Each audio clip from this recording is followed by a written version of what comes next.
My reasons for doing A Room with a View were perhaps selfish reasons and didn't have that much with making movies, to do with making movies.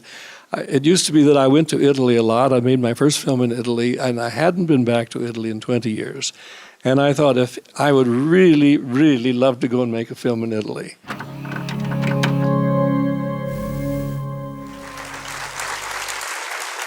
Hello. Hello, everybody. Good evening. We decided we wouldn't talk about the film now. You will talk about it later, but I wanted to say something about this print. I'm amazed that it's survived a 70 millimeter print. Now, when the film came out, the film was distributed by Sony. When the film came out, they made 70 millimeter prints, and those were shown all over the country and abroad, and then they all seemed to disappear when the film had its theatrical run and were never heard of again. And some years later, I was wondering, well, what had happened to them? And then I learned that, in fact, with 70 millimeter prints, what they do is they either boil them down, or they blow them up, or they tear them to pieces. I don't know what they do to get the silver out of them. And so they got the silver out of most of those prints. So how this one has survived, I don't know. It must have been spirited away or something. But also what was spirited away was the silver. Where is that silver? I mean, was it divided between my partner, Ismail Merchant, and Sony, or did Ismail take it himself and bury it somewhere? I just don't know. We've never seen the silver. So, but tonight, what's the remains of this, this one print, and there's another one at George Eastman House, I think. And who knows? I mean, just to explain what it means, a 70 millimeter print. What does that mean? Most films are shot 35. Do you want to? Yeah, well, it's shot 35 millimeter, but it is then in the lab. It is blown up to be so it can be presented in a larger form, 70 millimeter as opposed to 35 millimeter. It's wider and bigger. I'm not too good on that. Somebody here probably knows a lot more about it than I do. But Ismail gave his permission for that. Well, he may have been the one who thought of it, whose idea it was, and Sony went along with it. And then in the next film, Remains of the Day, that too was shot in 70 millimeter, or 35 and blown up to 70. And as far as I know, not a single one of those prints exists still, but there may be some. And where is the silver of that? Now, before I let you go, we're going to talk afterwards, but I have to ask you about the casting of Vanessa Redgrave. Because I might forget. The casting of Vanessa. How you came to cast Vanessa Redgrave? Well, from day one, I wanted to have Vanessa play the elder Mrs. Wilcox, and I wanted Emma Thompson almost from day one to be Margaret Schlegel. So we sent the script to Vanessa, and she didn't say yes, she didn't say no, and she was always like that. You never knew whether she was going to do it or not. But she was generally, she seemed like she wanted to do it, and so eventually she turned up on the set on the first day of her shooting. She let us know she would do it, and she came. And she went for hair and makeup, and she thought that she was doing. She thought she was going to play Emma Thompson's role. In fact, the second Mrs. Wilcox. The second Miss. Yeah, she thought she was going to be the second Mrs. Wilcox, but we wanted her to play the first Mrs. Wilcox. And so she sat down, and I don't know what. Perhaps they were putting gray into her hair or something like that. And she said, well, what's going on? What is this? And they said, well, this is, we have to make you ready to be the first Mrs. Wilcox. She said, but I think I'm playing the second Mrs. Wilcox. Then they had to very delicately and the most diplomatic way inform her that, in fact, she was playing the elder of the two ladies. And so then she sort of shrugged, and they got on with it. So, what about Glenn Close? Oh, Glenn Close? So that's the other film. Oh, you're right. Different film. We'll do that after. Good story, wrong movie.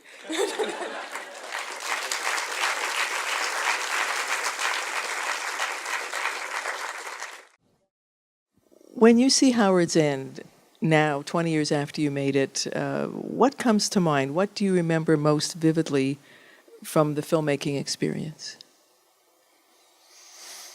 I remember so many things vividly. I remember one thing that I told you about earlier. It was in the middle of the shoot. Vanessa Redgrave had some time off, and she left us to go to Palestine. And she left straight from the set to go out to the to go to Heathrow Airport with her suitcases. We thought, well, we'll never see her again. She'll never come back. She'll never finish the film. We'll never finish the film. Things like that. There were a lot of things of this kind of happening all through because it was a big cast, and you never knew who was going to be with us and not. But I mean, there are many, many things that I think about. I'm sure I'll be reminded of. Howard's End was your third E.M. Forster adaptation. What appeals to you about his work? Oh, so much. I mean, I suppose it's the combination of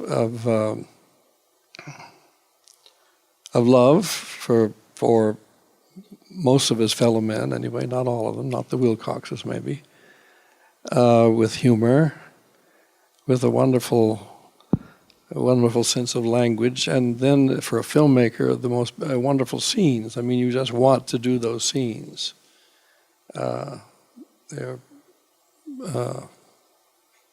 Which is true of many, many authors. I mean, they present you with wonderful characters and wonderful scenes that, as a director, you want to do.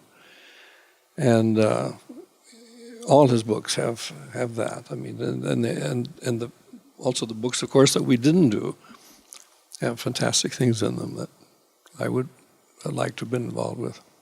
You told me that you read Howard's End 3 times just to kind of get a grip on it or understand it or know, be able to direct it with authority. I mean, I read it. I read those books not all together as a group or anything like that. First, of course, it stands to reason that I would read Passage to India because of our connection with India, and I read that, and then just for the fun of it, I read A Room with a View, and then when Morris came out, I read that. In fact, that was before, I think, when it was published, and there was no real reason that we would have done Howard's End, except it wasn't that I had to do all of E.M. Forster or something of the sort. But after we had done A Room with a View and Morris, it was Ruth Jobvala who not exactly pushed me and Ismail to do Howard's End, but she said, of all the books that you have, of the books that you have done, and apart from Passage to India, this is the greatest book of Forster's, and really, it would be the sort of biggest mountain to climb. And why don't you think of tackling that? And she would love. She wanted to do it herself, and so okay. And it's then probably that I had read it already, but I didn't remember much about it. And it's then that I started, that I read it 2 more times to try to get a fix on it. And so we made it. And it was not the book that actually that the Forster estate wanted us to make. They wanted us to do, during Forster's lifetime, he never wanted any of his novels to be turned into films, and he refused to give permission to many, many directors over many years. Including Satyajit Ray. Including Satyajit Ray. Who wanted to make Passage to India. Who wanted to make Passage to India. And so it was all right where television was concerned or where the stage was concerned. He agreed to that, but he didn't want films to be made. And so then he died, and suddenly his estate, which was managed by King's College at Cambridge, they thought, well, a lot of people are thinking about making films out of the novels, or they have thought about it. Let's approach Merchant Ivory and see whether they would like to make Passage to India. But we had just made Heat and Dust. In fact, I think Heat and Dust was still in the theaters at that time or something, and that Heat and Dust was also a film about Indians set in the 1920s. Based on a novel by Ruth Prover based on a novel by Ruth Chawla. So we didn't, and then there was another complication, was that since Satyajit Ray wanted to make it, and in fact the plan was that perhaps Ismail would produce it, and perhaps Vanessa Redgrave would play the lead role that later on Judy Davis played. So they thought, well, you know, we might want to do it, but I didn't really feel I could do it because of Ray wanting to do it. I felt it was wrong to, if they said to me, well, why don't you do it, and they had turned him down. I really couldn't. And apart from that, we had just done Heat and Dust. And we thought, or I thought, what I really want to do is do A Room with a View. And my reasons for doing A Room with a View were perhaps selfish reasons and didn't have that much with making movies, to do with making movies. It used to be that I went to Italy a lot. I made my first film in Italy, and I hadn't been back to Italy in 20 years. And I thought if I would really, really love to go and make a film in Italy. And so it makes perfect sense to me. Yeah. So we settled on Room with a View, Ruth, Ismail, and I, and so King's College called us up to Cambridge to have lunch with them, and they made their offer of Passage to India to us, and we said no, we didn't want to make Passage to India, and they said no, and we said what we'd really like to do is make A Room with a View, and their jaws dropped because to them that was just a small and inconsequential book, nothing like Passage to India or of course Howard's End, but we.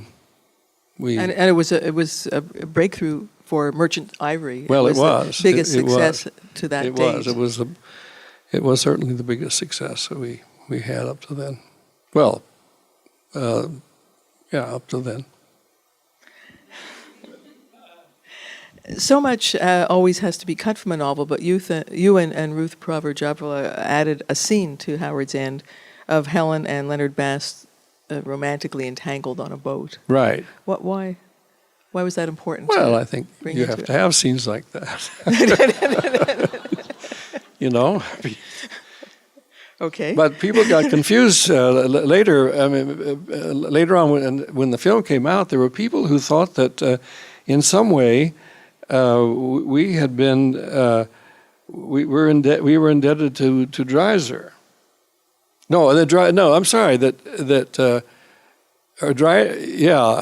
it was Dreiser wrote his what's the book? It was made into a marvelous movie by George Stevens. Exactly. Well, that was written long after Howard's End, and they somehow got confused. They were talking about how that scene had come from Dreiser and so forth, and they didn't realize that. Well, that scene came from you and Ruth. Yeah. So. You also changed the Beethoven concert in the novel. It's the Beethoven's Fifth, when the umbrella gets stolen, and you changed it into an improving lecture. Yeah. Well, there was a good reason for that. You wouldn't really want to hire an entire symphony orchestra and maybe 1,000 extras to sit there while an umbrella is stolen. I mean, where you could get just a piano and Simon Callow. We could do it in a different way. And the man, I don't know if you noticed in the closing credits, the man who asked the question, why goblins? Why does it sound like goblins? Is Ruth Prover Chawla's older brother. Siegbert Brouwer.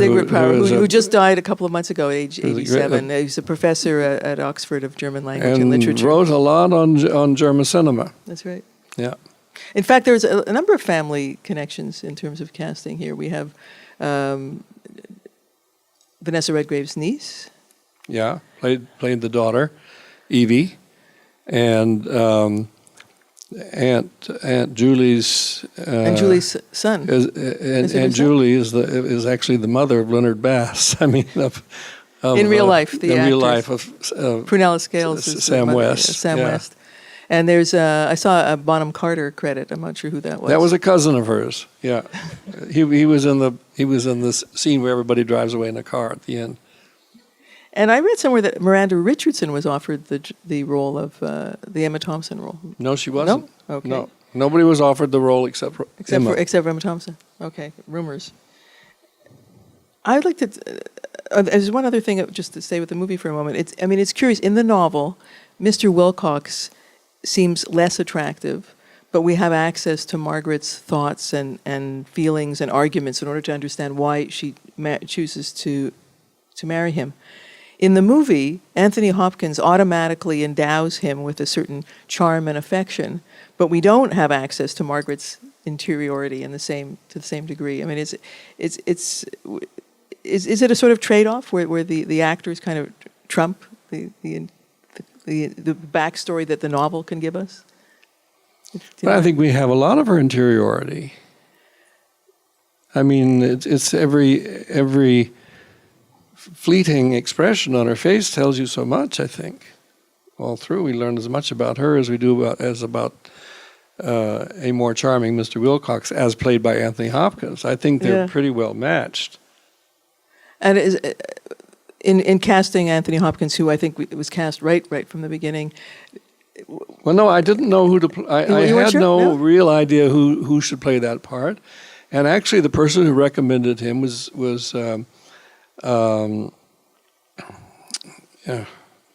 God, I'm really getting old now. No, you're absolutely amazing with your recall. Well, it'll come to me shortly. Okay. Yeah, it hasn't yet. No, it was James Wilby. James Wilby said that... James Wilby, who plays Charles. Who plays Charles, and who was Morris and Morris. And he said that, why don't you get Anthony Hopkins? So that seemed a good idea, and we met him, and straight away he wanted to do it. It was right. He had already made the Hannibal Lecter movie, and in fact... Silence of the Lambs, but it hadn't been released yet? It hadn't been released yet. Yeah. So he could still get him for relatively... Exactly. Exactly. He cost a great deal less for that film than he did for Remains of the Day. And Surviving Picasso. And Surviving Picasso. Is he good to work with? Do you enjoy working with him? Yes, he's a lot of fun to be with also. He's a lot of fun on the set. There are things that blow up sometimes, but... like yeah. what? Like what? Well, just all kinds of things can happen, and that displease him. He's an actor like many very, very, very good actors. He's not an actor who likes to do a lot of takes. And after you've done 2 or 3 and he's given his all, he then wonders why you want to do a 4th and a 5th and so on. But he doesn't get nasty about it or anything like that. But he's, you sense his irritation. Do you have to give him reasons why you want a 4th and a 5th? Is that? Well, sometimes there are very good reasons, and sometimes when you need to do several takes, there are technical reasons, and they've given their all, but then they don't know that there was some defect of some kind, or that there was a hair in the gate, which is within the camera that's come down. They discover, because after every take, the camera's opened up and they examine the interior of the camera and the lens especially, and make sure that there was nothing on it, and especially a hair. For God's sakes, the hair is the worst thing, because it would come right down on the frame. So every take is examined. Well, some of them have hairs, so I'm sure everybody knows these kinds of things. No. I'd like to talk a bit about your own passion for the movies. You said that when you were 16 or 17, you decided you wanted to be a set designer for films. And you growing up in small town Oregon, how did you arrive at that ambition? Well, I went to the movies a lot, and as a child, and I was pretty free to go to just about whatever I wanted to, and no one ever said that I couldn't go to anything that came. And I saw all the Hollywood movies that came out. I started going to the movies when I was 5, and then sort of on my own from about the time I was 10. And I really just saw everything. And it seemed to me that it would. I've always been interested in architecture and houses and buildings, and I thought it would be, and in rooms, and I thought it would be enjoyable to be a set designer for the movies. You started off studying architecture at the University of Oregon. I asked an architect that we knew what would be how to prepare for that. What would be a good way to go about that? I asked it when I was about a junior in high school, I think, and he said go to architecture school. So I did. I enrolled in the University of Oregon School of Architecture and Fine Arts, which is a very, very good school of architecture. And I studied architecture for 3 years, and then I switched to a sort of general course of art, all different kinds of art, and painting and so forth, and printmaking. And then by the time, however, I got to USC, University of Southern California Film School, I thought there were other things I'd prefer to do, make my own films, whatever they would be. I didn't know what they would be, but I thought I would. Really, I didn't even know what a director did. In fact, I truly did not. And when I came to do my first feature, I learned things and found out things that I never had dreamed of. There was a kind of work to do that I had no preparation for, no training about. We weren't taught those kinds of things at the USC Film School. They're taught now, I'm pretty sure, but they certainly weren't then. And I really had to learn it right as we did it. 'Cause you started off making documentaries. Then I started doing documentaries. And were features always your goal, or? Well, yeah, sure. I wanted to work in feature films in some kind of way. As I say, first as a set designer, and then the longer I stayed at SC and saw all kinds of movies, and it just came naturally in a way. Ruth Prover-Javela says that when you and Ismail Merchant approached her to adapt her novel, she said she'd never written a screenplay before, and you said that's okay because we've never made a feature film before. No, that's it. That's Ismail who said that. Oh, okay. He said Jim's never directed a film either, and I've never produced a feature. So he had produced a film by that point, but not a feature. And how did you make the leap? Make the leap? It wasn't so much a leap. I would say it was more an inch by inch climbing up a lot of stairs. Because you said, you didn't know how to direct actors. No, I didn't. I really didn't. Sometimes it shows. I didn't know how, but I had a wonderful crew. The crew was actually Satyajit Ray's crew, because he was not busy at that time making a film. And we had his cameraman, we had his assistant director, we had his sound man, we had all kinds of people who came from Calcutta. So the whole process of making an independent feature was in India. I was within that, and you learn it pretty fast, I think. And the cameraman's a great help. There are only certain kinds of things you can do in a certain space that you have with and a certain kind of light, and it begins to shape what you think you can do by what are the possibilities of if you work on a location, on a real location, and so you learn quite soon how to get the actors in and out of doors and into pieces of furniture and so on. It's not that hard. Into pieces of furniture, well, out of pieces. Sit there, stand up, get on the bed, get off the bed.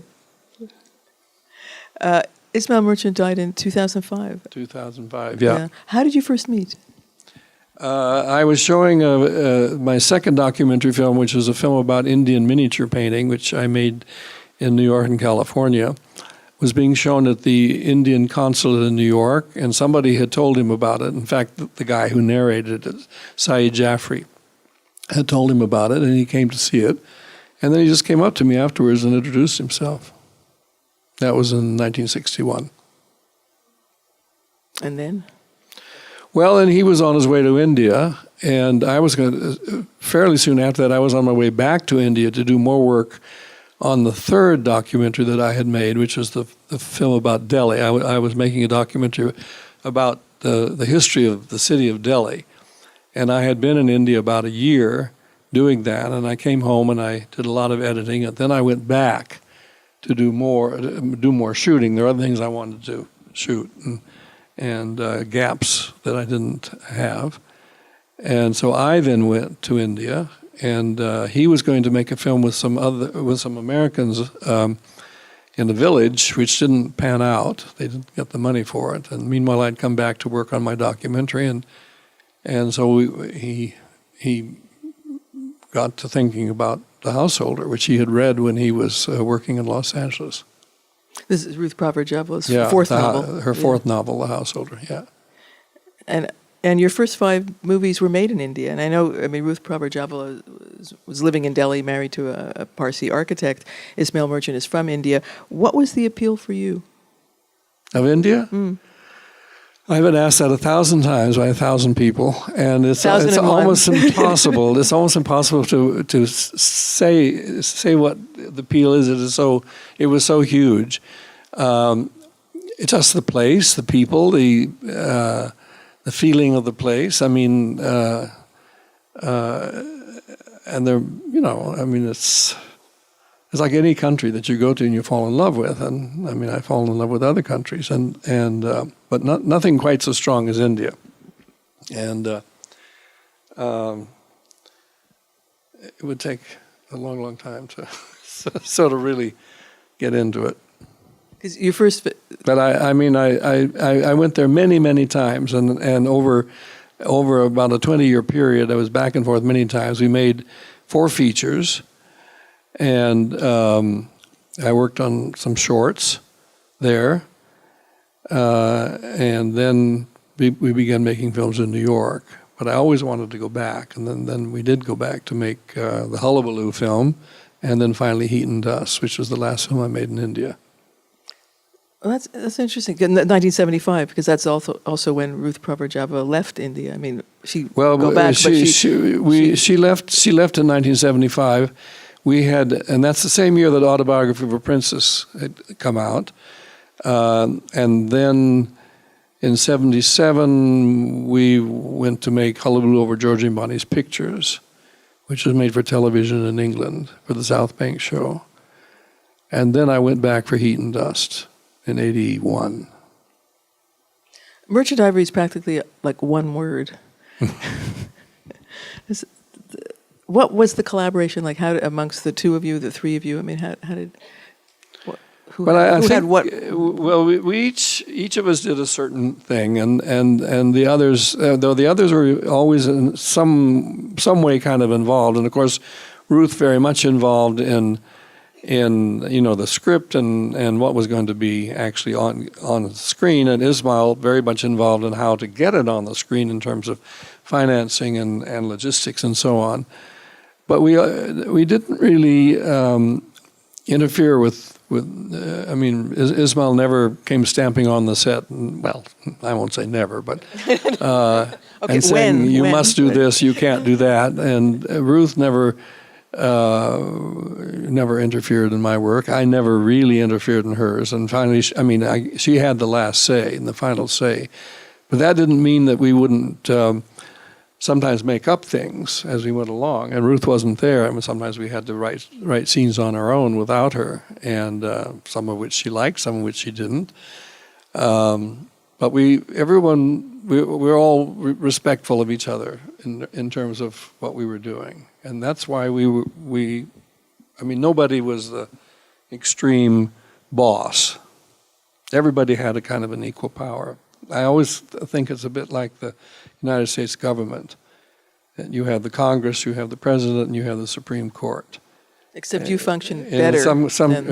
Yes, we did function better at our, but it's something like that. It was like a 3-headed monster, you want to call it, and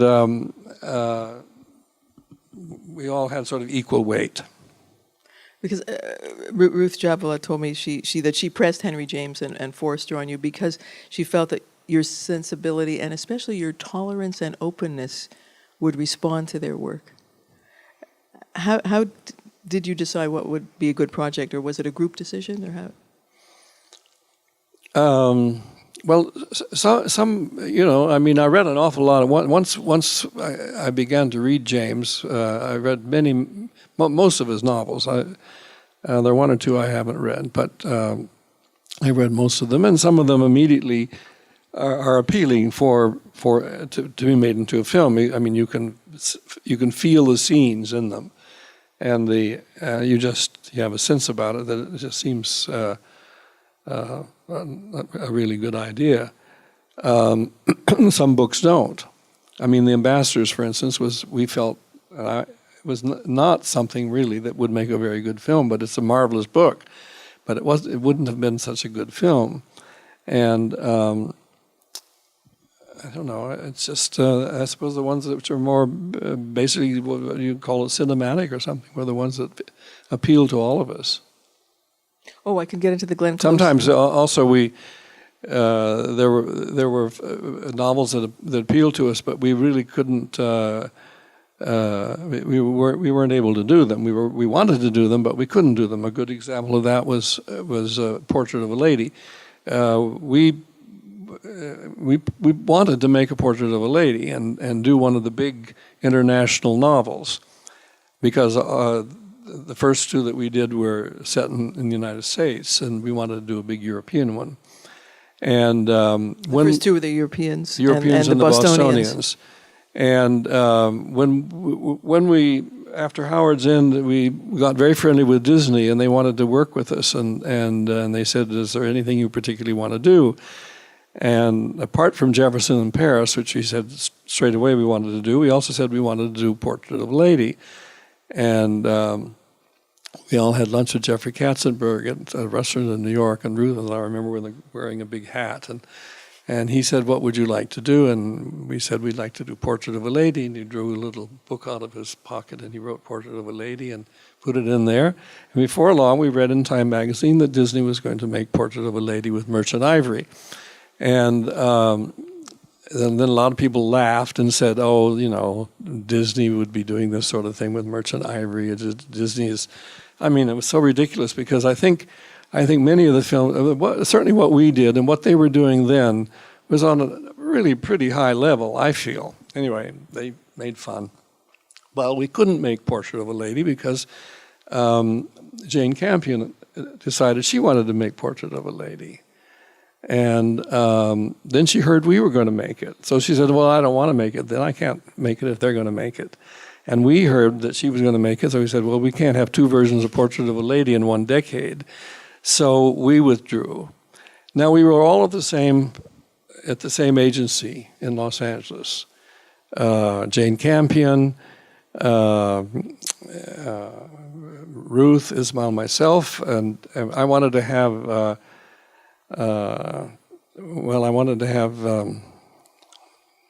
dear me, I can't remember my actors' names. This really is bad. Well, anyway, Nicole Kidman was going to play it's Isabel, isn't it? Isabel Archer. Portrait of a Lady with Jane Campion. Yeah. Huh? Isabel Archer. Yeah, and Glenn Close was going to play Madame Merle in our film, and all of us were at Creative Artists. And every day at Creative Artists, all of the sort of senior agents would get together and talk about what their clients were doing, planning to do, possible problems and other things they might do, and so forth. And in all that time, which was about 3 years, it never occurred to anybody at Creative Artists that all of their clients were making two different versions, or wanting to make two different versions simultaneously of Portrait of a Lady. It was the weirdest thing. So we did really pull out of it after a while, and so she made it. So one of the reasons that Jane Campion, she'd been ill. I think she had a miscarriage or something, and she for a while didn't want to work. And then when she came back to it, she made it. But I can now tell you could tell the Glenn Close story with the I can remember her Bostonians. name. The Bostonians and Vanessa Redgrave. You cast Vanessa Redgrave. Well, we wanted, right from the beginning, we wanted to have Vanessa Redgrave play Olive Chancellor in the Bostonians. And we were in London, and she came to have dinner with us, and she explained why it was that she could not play a role like Olive Chancellor, that she had no feeling for a woman like that. Olive Chancellor was an extremely rich Bostonian blue stocking type, and Vanessa felt she couldn't play such a part. And what she really wanted to talk to us about was something else. It was her political movement that she was involved in, and she was hoping that we would give her money for that political movement, which I did actually, which I think. Well, I did. So she wasn't going to do it. So we'll try for someone else. And so we went to Glenn Close, and after a certain amount of persuading, Glenn Close decided she would do it. But that was fine, except then Vanessa, we'd offered it to Vanessa, and then when Vanessa heard that Glenn Close was going to do it, she sent us a lawyer's letter saying that you offered that role to me, and if someone else plays it, I'm going to sue you, and so forth. And this is about the time that she had all the trouble with being dropped from films and not being allowed to appear with the Boston Symphony Orchestra and so forth for her stance on the Palestinian question. And then, Glenn Close was cast. Glenn Close was cast in the part of Olive Chancellor, but she was also making a film with Robert Redford in Buffalo, The Natural, I think.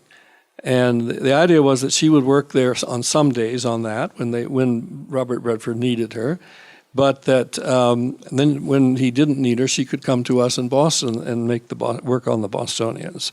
Well, this is an impossible situation because her agent said that's the only way she will work for you is if we say when she can come to you. Well, Ismail wasn't having anything like that, and he fired her. And he knew at that moment that Vanessa was kind of circling the camp like that, and he called Vanessa immediately and said, "Yes, of course, the part is yours." And the other thing is that the dresses that had been made for Glenn Close by Cosprop in London were then worn by Vanessa, but they added about this much on the bottom of the skirts, which you could do with those kinds of skirts. So you just add great many more ruffles, and that's that story. So. One last question from me, then we'll go to the audience. Another very popular Merchant Ivory production was Remains of the Day from the novel by Kazuo Ishiguro. What did you like about that book? I just loved it. Every page. I don't know. I mean, we were shooting Mr. and Mrs. Bridge in Kansas City at that time. And one of the actors in that film had been reading Remains of the Day, and he came up to me on the set one day, and he gave it to me, and he said, I am not making any headway on this. I think it's really boring. You might like it. He gave it to me, and I took it home, and I started reading it when I had some spare time, and I just couldn't put it down. And I just immediately wanted to make it. Is it different making a movie when the author is still alive as opposed to like Forster or Henry James? It's more helpful, really, in a way to have a live author. Oh, God, what have I done? Hold on. It's more helpful to have a live author than a dead one. No, give me the water. I started on this. There we go. Okay. It's more helpful.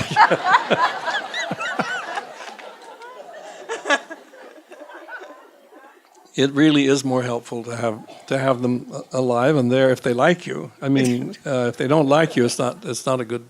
It's not as helpful. It's not. But we've luckily been, well, all our modern writers we've gotten on very well with. Questions? We have to wait for the microphone to come, and oh, it's up at the top first. No, up there. Hi. Thank you very much for coming. It's a real treat. Watching this film, the relationships between the characters are really strong in that if you can sense them having begun before the movie has begun. I've been watching this movie for 20 years, and I still think of Emma Thompson and Helena Bonham Carter as sisters, even though I know they're not. And I'm wondering, is that a part of the process in how you direct, or just great casting, or? Well, I think they got on very well, and there was a genuine affection, a sisterly affection that was very strong, and certainly it's basic to how well they can do the role, I think. I mean, I'm just using them as an example, though. It's true about all the characters in this particular film. Is it a process of rehearsal, or are you just that good? It's not so much a process of rehearsal. We normally could never really do much in the way of rehearsals in our films, in terms of having a long rehearsal period before the film with everybody present, because we could never ever get everybody. People were doing other films, and they would come at the last minute, and sometimes we didn't even have read-throughs on our films. And so it just had to gradually develop the chemistry between the various actors. I mean, and you're constantly adding little things, or little. It's just as you're going along, it's little touches, you might say. I mean, a word here and a word there, or a certain, I don't know, just little touches, or build that up gradually over a period of the 3 or 4 months that you're working. Thank you. No, it's over there. We'll get back to you, don't worry. Hi there. Hi. I was curious, as a filmmaker, do you have any opinions now, after making a number of films, about how you shoot the film in terms of building relationships among the actors, shooting it chronologically, which I know is nearly impossible, but if you had any underlying ideas about the process of creating a relationship film and how you actually film it? Gosh, well, every single film is different, basically. I mean, what works for one film doesn't necessarily work for another one. You have to sort of live each film as you go along, and you have whole new situations come up all the time. And I suppose just gradually over the years, you take a bit from this and that and so forth, and but I wouldn't. I don't think I have any real theories about how to build up a relationship. I know we do it, but it's partly really it has an awful lot to do with the personalities of the actors. There are actors who don't give very much in this. I mean, they may give a lot when they get on the screen, but they don't really give a lot off screen. You feel it's hard to get to them, and I've been pretty lucky over the years in having actors who seem to work with each other nicely and like each other, and I think that the working relationships are just come out of the friendships that you make on the set, and that also helps the director. I mean, you have a fondness and a good feeling towards the people you're working with, and they want to do their best job, and they want to do it for you. I mean, they're thinking of themselves as well, but they also they don't want to let you down ever. I think it's very much a natural process, and but theoretically I couldn't. I don't know if I could say much more, but It's okay. You don't have to have a theory. You obviously, I mean, Emma Thompson, before Howard's End, had just been in a couple of movies, and she, I mean, you Well, brought out the most extraordinary I performer. scarcely knew her, and she didn't read from the script. Everybody who did read from me read from the script, but she didn't. We didn't have a script that day for some reason when she came to see me, and she read from the novel, and she just picked it up. She sort of opened it at random and began to read a scene in which Margaret had a big part. And it was just obvious that, I mean, I didn't want to see anybody else. She got the part on the spot. So, I mean, she's in a way the sanest actress I ever worked with. She's also she has such humor and really good feeling. Can you say how you directed her? I mean, are there things that you remember telling her, or how you worked with her? Just to try to understand. Well, not really. I know it's very, yeah, no, I know. You know, I just wondered. But yeah, everyone has to be directed, and there are all kinds of little things that if you've got a moment to think about it while you're doing it, usually you have no time to think about it. But if you get an extra moment to think about how something might be able to be improved, you get in there and tell them and say, do this, do that, drop that, turn this way, that way. I think it'll be interesting, and so on. It's just a process of. And you do it with everybody. But she has wonderful instincts. There's a question over here. Hello.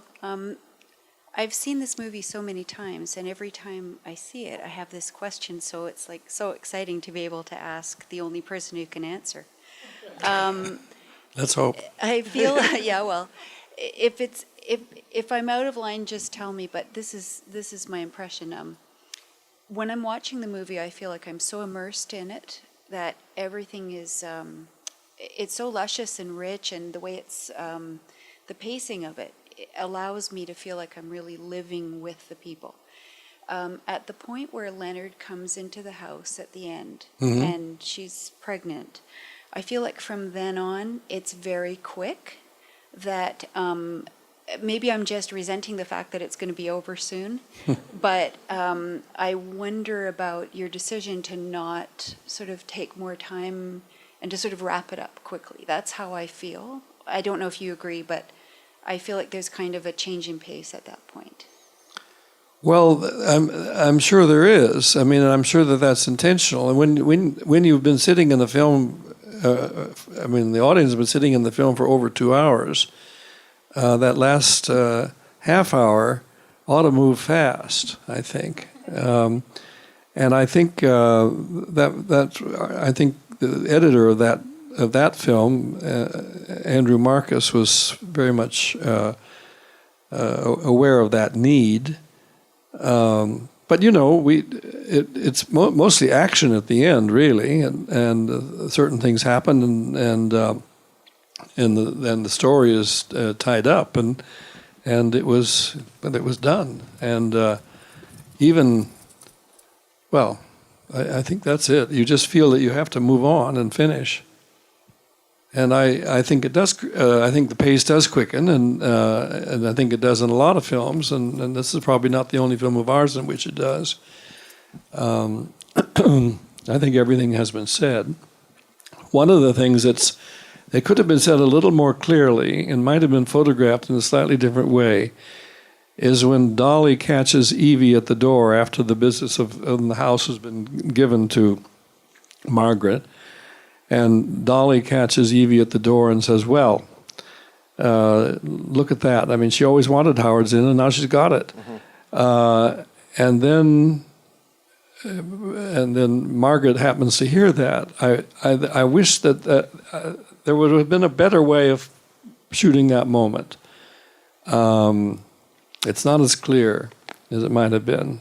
Really? Because it's like that in the novel as well. I mean, that's actually very close. Well, maybe we were hurrying that day, or I really don't know. But it strikes me as being not quite there. That that moment, which is really important. And then he come, and then Margaret has heard this, and then she asks Henry outside, well, what did she mean? And he talks about what happened, and then says the last line. I didn't do wrong. Did I do wrong? Or Yeah. something like that. And that Fantastic line. Yeah, and that's straight. That line is straight from the novel. Is it? But then, and this is one instance where I didn't think there was enough on Emma Thompson's face, because in the book, she's devastated when she hears that. She really, I can page. No, but she's really upset about it. It really is almost the last page. I didn't do wrong, did I? He asked, bending down. Actually, it's, the line is before that. It's before he says that. She says something, when Margaret realizes what she's overheard and the implications of it. He says, tranquilly, he says, that was a very old story. When she was ill, you were so kind to her, she wanted to make you some return. Not being herself at the time, scribbled Howard's End on a piece of paper, and I set it aside. Margaret was silent. Something shook her life in its inmost recesses, and she shivered. And then he says, I didn't do wrong, did I? And then she says, you didn't, darling, nothing has been done wrong. I mean, I think you were right to end it with I didn't do wrong, but somehow that shaking to her inmost recesses, I didn't quite get. Well, that's what I'm feeling is missing. Okay. Yeah, right, I think so. Because she comes through the door behind the two other girls, who then disappear, and the camera's on her. That's when there should have been more. That's when you need something more. Yep. And it wasn't there. Question up there. I just want to say, first of all, you've been an incredible inspiration as a filmmaker. You're one of my favorite filmmakers of all time. The one thing I wanted to ask you was about your mise en scène, like what you're using in shots. One of the things that fascinates me is just the way your shots are framed in your films, and it looks like there's a lot of thought that goes into what goes into that frame. And I'm just wondering if you can maybe talk a little bit about the preparation process for you as a director. Well, of course, there's the whole thing of finding a location. Because most of our films are done on location. They've almost all been, and very little has been done in studios. But once you find the location and you more or less decide on a set, and then it's turned over to the various designers and people who are going to furnish it and do this, that, and the other, you don't see it again until you get there on the day. And then the kinds of rehearsals that we do,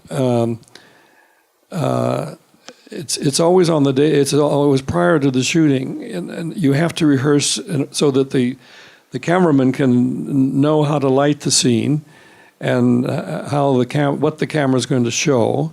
The actors have to, in rehearsing, we have to find a way for them to move around in this room that's already fixed. I mean, they've got to manage in a particular room with certain doors and windows and pieces of furniture. They must work with what is there, and it just is it's not an especially slow process sometimes. I have to say that all these actors know their lines absolutely perfectly, so there's never a problem with people not knowing what they're going to say.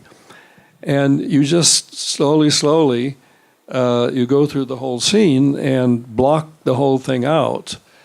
And that's the way it's done in terms of, and the actors are rehearsing it, but they're not putting their full energy into it. They're saving that for the actual shooting, which can be several hours later.